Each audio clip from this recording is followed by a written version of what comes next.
Hello, everybody, and welcome back to Thursday and today's Teacher Talk.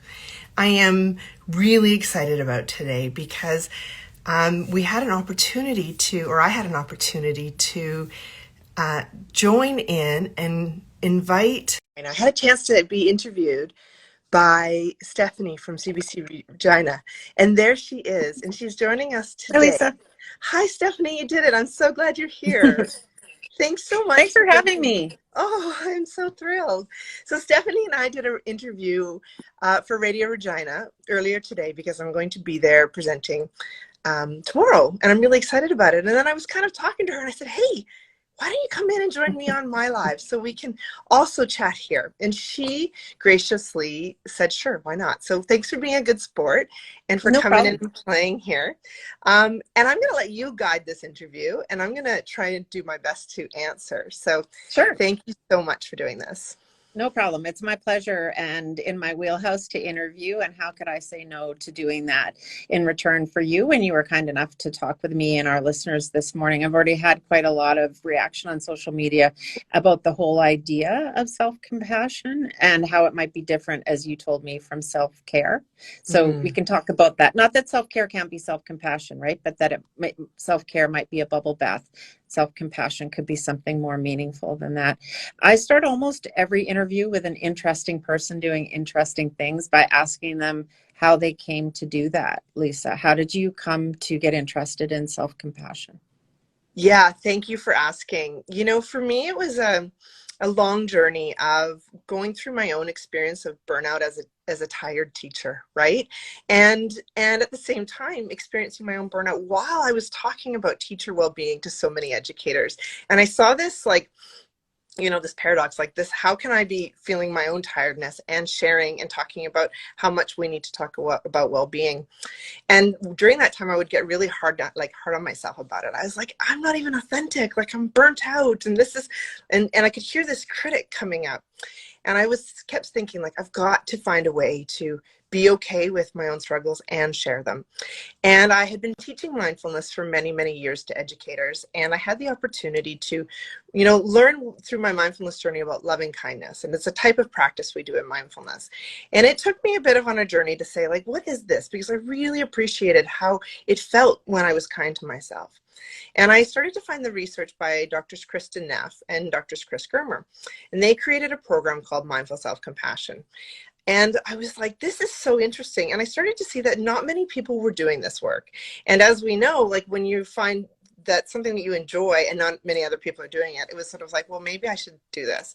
And I had the opportunity to go sit on a retreat with them.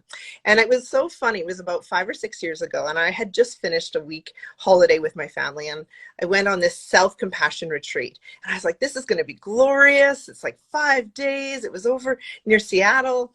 And I got in there and I was like, this is not glorious. This is hard work. Like all of a sudden I had to pay attention to the struggles I was going through. I was having to notice and attend to, my suffering. And I was exhausted and I thought, why am I doing this? And as I went through it, it was 5 days of intense work. I came out feeling a lighter human being. And I thought, oh my goodness, the transformation that I can go through in this short time is what I want to offer to educators. And so I went through and got my teacher training in this work and I got certified. I've been practicing it now for 5 or 6 years. And then I wrote my book, which is called Self-Compassion for Educators, because I really realized that there aren't many people sharing this directly with teachers. And I thought this to me is a foundation of well-being. And I'm so excited that I'm still getting to talk about it. And people like you are inviting me to share it. Very interested in it. And we don't have 5 days, but can you distill what happened?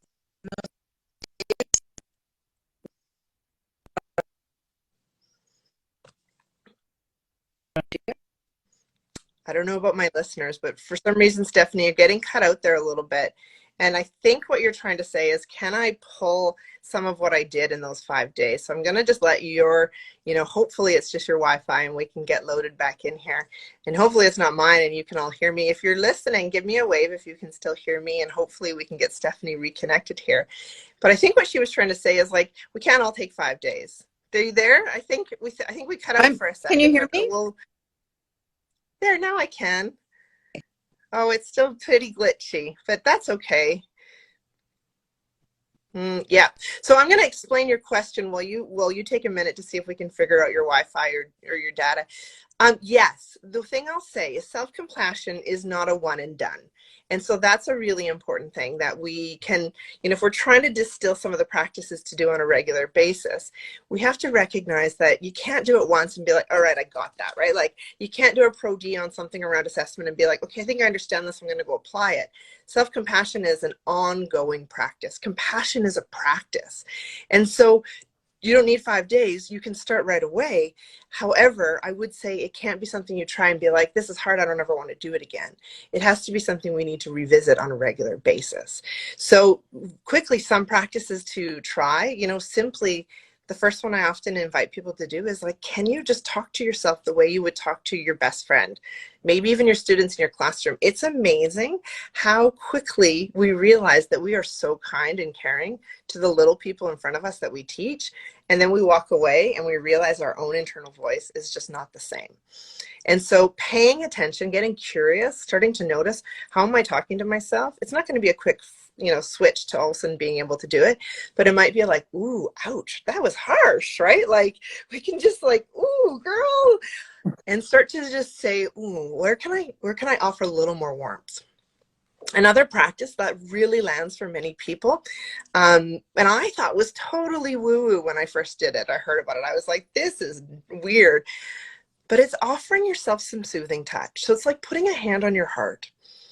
When I heard it, I was like, really? That's all you want me to do is put my hand on my heart? But I have to say, it's the one practice I do more than anything. So anytime I feel excited, overwhelmed, agitated, my hand goes to my heart. And what I feel is a little warmth. And it tends to just be a gateway into, like, oh, honey, slow down, right? It just tends to just drop me a little bit. And that's its intention is, we can put our hand to our heart. We can just sort of hold our cheek like we're holding the face of a dear one. And what it does is it just gives us that opportunity to slow down a little bit. And what we know is, the physiological response to it is actually calming our nervous system. Just like we hold and care our babies and we rock them, and we do this with them when it's so natural, we can actually offer that to ourselves. So that's a beautiful gateway into self-compassion, just this hand to heart. So I think you're back. We had a little glitchy there, but I was answering what I thought was your question while you were off. You did a great job answering. That was exactly my question. And what do you think it does for teachers to practice that kind of self-compassion? Well, I think, my belief is that the greatest gift we can give our students is just presence, is just being there for them. Kids can learn whatever they want, whenever they want. Now, they have access to knowledge in our world, but they don't always have access regularly to a connected and caring and present human being. And everybody just wants to feel seen and valued and heard. And when, as educators, we can show up and say, hey, kiddo, I got you. I see you. That is there's the first spot where they can learn, because they feel safe and connected. And they can't learn if they're not feeling cared for. And so what happens, though, many of us, we can't do that because we're up here all the time. And so I think self-compassion gives us permission to say, slow down. It's okay. We don't have to rush through everything. Yes, life is messy. Yes, things are hard, but can you just pause for a moment and just be here with this little human in this moment? And it's just an invitation to try and see if we can continue to connect. And when we get escalated, because we will, like, this is life, things are going to get thrown at us. You can be teaching all day and all of a sudden you get a parent that says, I'm coming in after school, we're going to have a meeting. And all of a sudden, there's this intensity and you're not sure how to feel. And I've been there. I know how hard that is. But we can just take a breath and be like, okay, this is hard. I get it. This is going to be a difficult moment. I'm going to do the best that I can. Right? We don't need to spiral into all the what ifs and the shoulds and how can we do this. It's just an invitation to keep coming back to, I'm okay. Lisa, how do you think we could make this part of everyone's more front of mind daily life? Students, teachers, journalists, humans? And I think it's a human thing we all need. And so, yeah, thank you for asking it. It's funny, I just finished actually teaching a course to physicians too, and they left and they were like, this needs to be for everybody. You know, anybody who's feeling a sense of overwhelm and stress, which is our world right now. You know, I think understanding first, just having some education around what the components of self-compassion are, which we call, you know, the three components are mindfulness, which is, guess what? I know that I'm struggling. So we spend our time, you know, so overthinking, so shut off. We're scrolling through things and we're not paying attention. So we really have to get back to just being aware. So a growth in an inquiry into what's going on for this one is a really important practice. So each of us taking a bit of time to just check in with ourselves. And then there's this practice of like, and you know, you're beautiful and amazing, but you're not that special. We're all humans. We're all messy, right? Like we're all going to fail.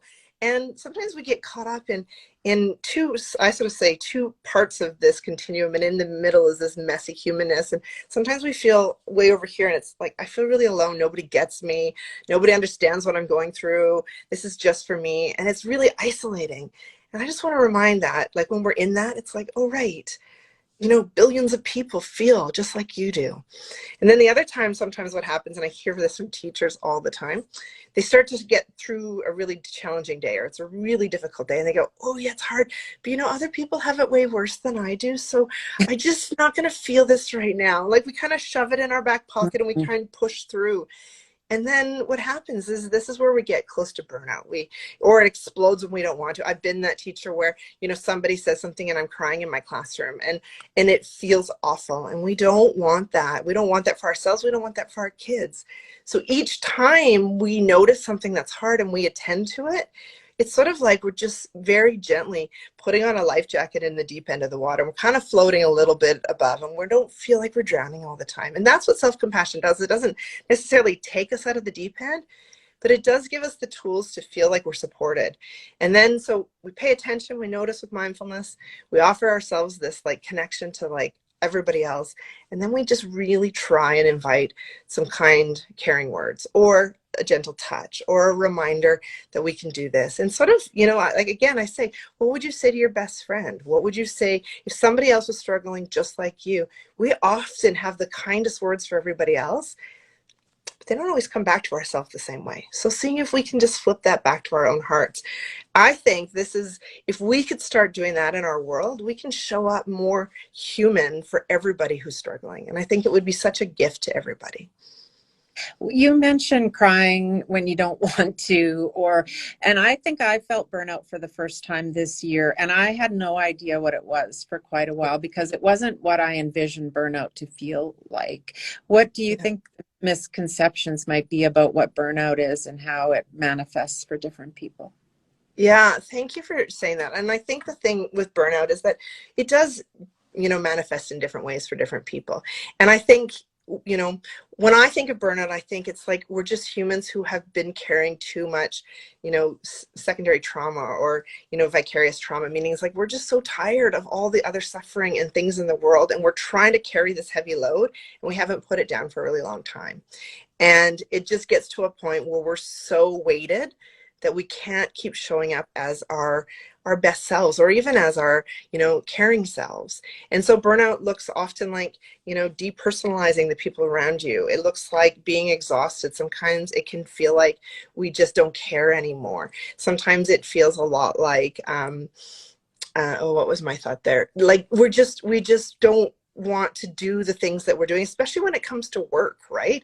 I think we see a lot of stuff around work and it becomes that we don't love what we do anymore. There's not a lot of meaning behind it. And you know, what we're doing is we're just adding the stresses up in our world. And the only way to experience or let go of the stress is to actually feel it and go through it. So, you know, there's a quote, somebody asked Thich Nhat Hanh, who was a Vietnamese monk. And they said to him, like, how much suffering do we need to feel in our world? Like, how much do we need to keep taking in? And he looked at them and he just said, like, not much.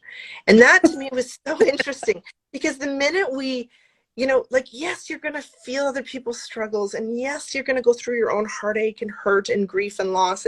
But every time we meet it, and this is sort of what I think he was saying, is every time you feel someone else's struggle and you meet it with a bit of like, oh, right. Oh yeah. Like, I'm going to go through and I'm going to feel this. I'm going to have a good cry. I'm going to go for go for a run, or I'm going to have a way of expending this stress that I'm feeling, because the only way to go through a stress, like to get over stress, is to go through it. We have to let it out.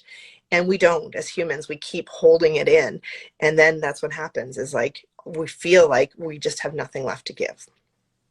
For me, for my analogy, for what it's worth, once I finally realized what was going on with me, was that, the stretch of a rubber band, and I felt like I had no more resilience there.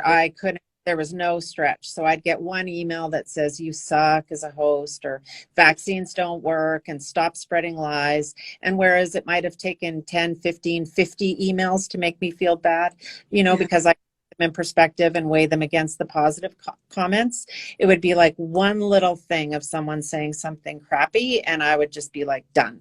That's it. Yeah. I'm done. Yeah. I quit. I can't do it anymore. Falling.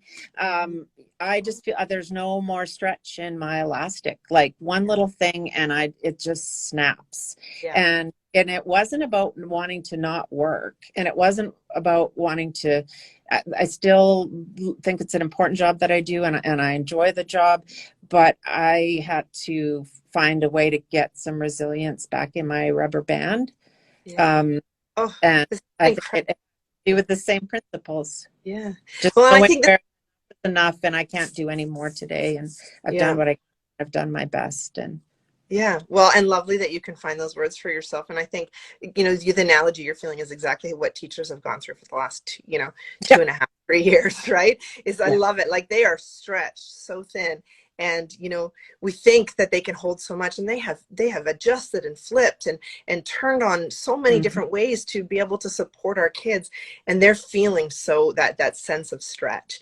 And it's like, how do we soften their stretch so they can have a little bit more bounce in the things that they do? How do we create that a little more resilience, right? Because being resiliently low is exhausting. And I love how you say, like, I still wanted to work. I still cared for it. I just didn't know how to handle everything that was coming up, because it hurt, and I felt constantly exhausted by the work. And I think so many people can relate to that.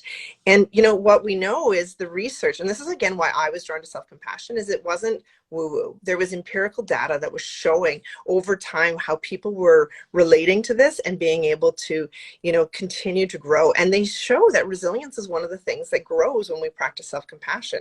We know it lowers our stress. It helps us to become more optimistic and better in relationships. And because we're able to see the bigger picture, it allows us to recognize we're not alone. Again, that's where I think especially with the resilience, that common humanity, right? Like, guess what? We're all feeling this right now. Like, yes, we can support ourselves. And then it sort of is the antidote to perfectionist thinking and that critical thinking that we have, right? So you get those emails that tell you you're not good enough. And it's so easy how quickly we can go down a rabbit hole of believing them and feeling them.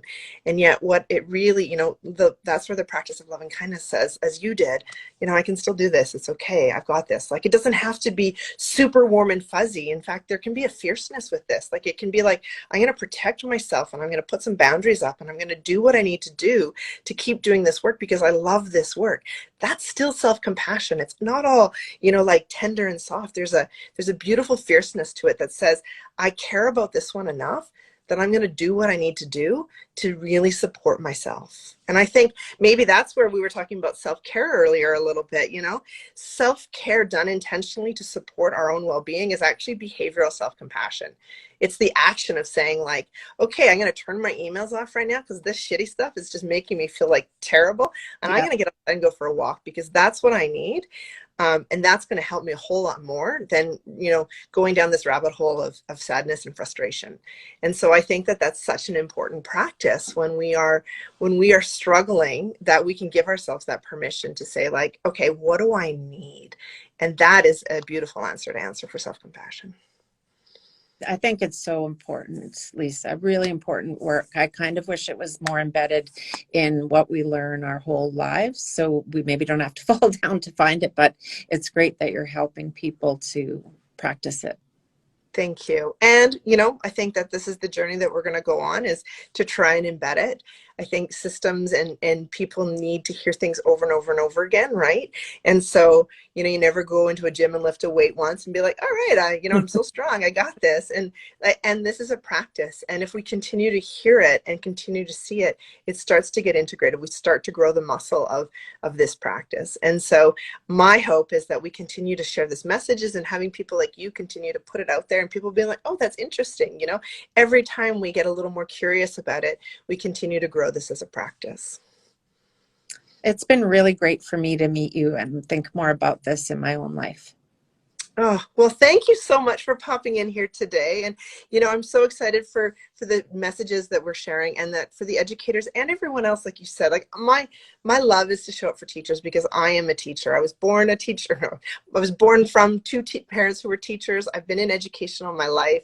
Yeah. I've always felt like I was a teacher at heart, but what I'm seeing is that this work is global. It's for everyone. It's for everyone who feels like they're, you know, struggling and suffering, and we can still find ways to attend to it. So thanks for asking me all these questions and interviewing me today. It was such a joy, and it was such a lovely to connect and to do this work with you. And I hope our paths cross again sometime. I hope so too, Lisa. Thank you very much. You're welcome. Have a lovely afternoon. And everybody watching later, if you have any questions, please put them in the chat, and I will follow up with them at a later date. And if not, then thank you for following along today. Go slow, be kind, and trust yourself. Talk to you later, everybody. Bye.